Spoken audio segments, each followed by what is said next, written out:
Hello friends, my name is Rajesh and I am a teacher of maths. I am teaching maths for the last 22 years now. And in 22 years में बहुत बार ऐसे होता है parents students पूछते हैं कि maths में अच्छा कैसे बने, how we can make our maths strong. Frankly speaking maths को अच्छा बनाना is a process and for that process I strongly believe that any student who is learning mathematics should follow this following steps. शुरुआत यहां से करते हैं. The very first step is to understand maths. Maths is a conceptual subject और अगर maths आना है तो पहले आपको कंसेप्ट्स मालूम होने चाहिए. So for that understanding maths is very important. किसी ने कहा है to be successful in your life you should be a good listener and this fact is also applicable when it comes to maths. आपको जब आपका teacher maths पढ़ाता है तो आपका पहला काम यह होना चाहिए, the priority should be you should listen to your teacher. ध्यान से सुनिए टीचर क्या बोलता है, what the teacher are trying to explain, how the teachers are explaining and the concepts. जब तक कंसेप्ट क्लियर है, इस बारे में आप श्योर नहीं हो, तब तक आपको सिर्फ ध्यान से सुनना है. Once you are very clear with your concept, the second step comes is now try experimenting. अगर आपको कंसेप्ट क्लियर है ऐसे लगता है तो आपको ये चेक करना चाहिए कि सच में वो क्लियर है क्या. तो you can start experimenting now. Now experimenting means what, आपको उस कंसेप्ट से रिलेटेड जितने क्वेश्चंस मिलते हैं या अगर आप क्वेश्चन खुद बना सकते हो तो क्वेश्चन बनाकर आपको उन्हें ट्राई करना चाहिए सॉल्व करने के लिए. If you can solve the questions now that makes it clear कि आपका कंसेप्ट क्लियर है. और अगर अभी भी ऐसे लगता है कि कंसेप्ट क्लियर नहीं है तो आपको फिर से एक बार पहला स्टेप फॉलो करना चाहिए, लिसन टू द टीचर्स.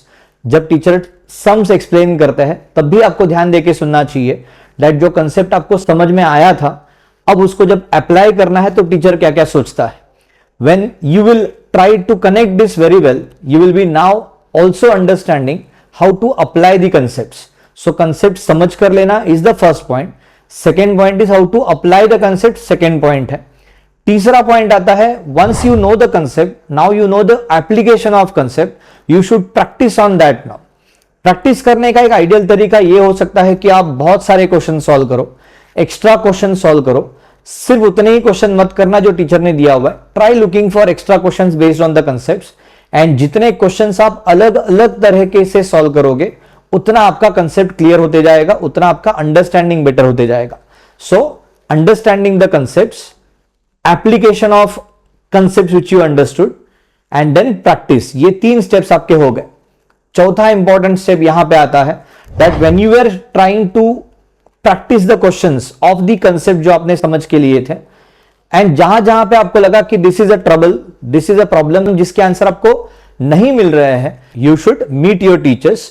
क्योंकि टीचर्स ही आपको एग्जैक्टली गाइड कर सकते हैं कि आप गलत कहां पे कर रहे हो, गलत सोच कहां पे रहे हो. See, maths is a subject of application. आपको आपके अंडरस्टैंडिंग को ठीक से अप्लाई करने आना चाहिए and if you are making any problems in your solving of the questions then the teacher can explain you what is the problem in your thinking. वो thinking के प्रॉब्लम्स अगर आपको क्लियर हो गए तो आप चौथा इंपॉर्टेंट स्टेप क्लियर करते हो जो है आपके टीचर से आपके प्रॉब्लम्स को सॉल्व करना. So very first thing was understanding, second thing was experimenting your understanding. For that you can try different types of questions. Third thing was practice and the fourth thing which I said that at the time of practice जो problems आपको आते हैं वो आपको आपके teachers को मिलकर पूछना चाहिए. Now this cycle जितने बार आप रिपीट करोगे उतना आपका मैथ्स बेटर होते जाएगा. See to it that maths is a subject which never ends. आपको जितना पॉसिबल है, जितने क्वेश्चंस मिलते हैं उतने क्वेश्चन सॉल्व करने चाहिए.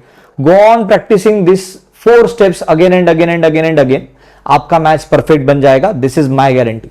आई होप आपको सारे स्टेप्स क्लियर हो गए हैं and I also hope that this video is really helpful to you. I am very much sure कि ये चारों स्टेप्स जो स्टूडेंट्स फॉलो करेगा उसका मैथ्स डेफिनेटली स्ट्रांग होगा. Thank you very much. Have a nice time.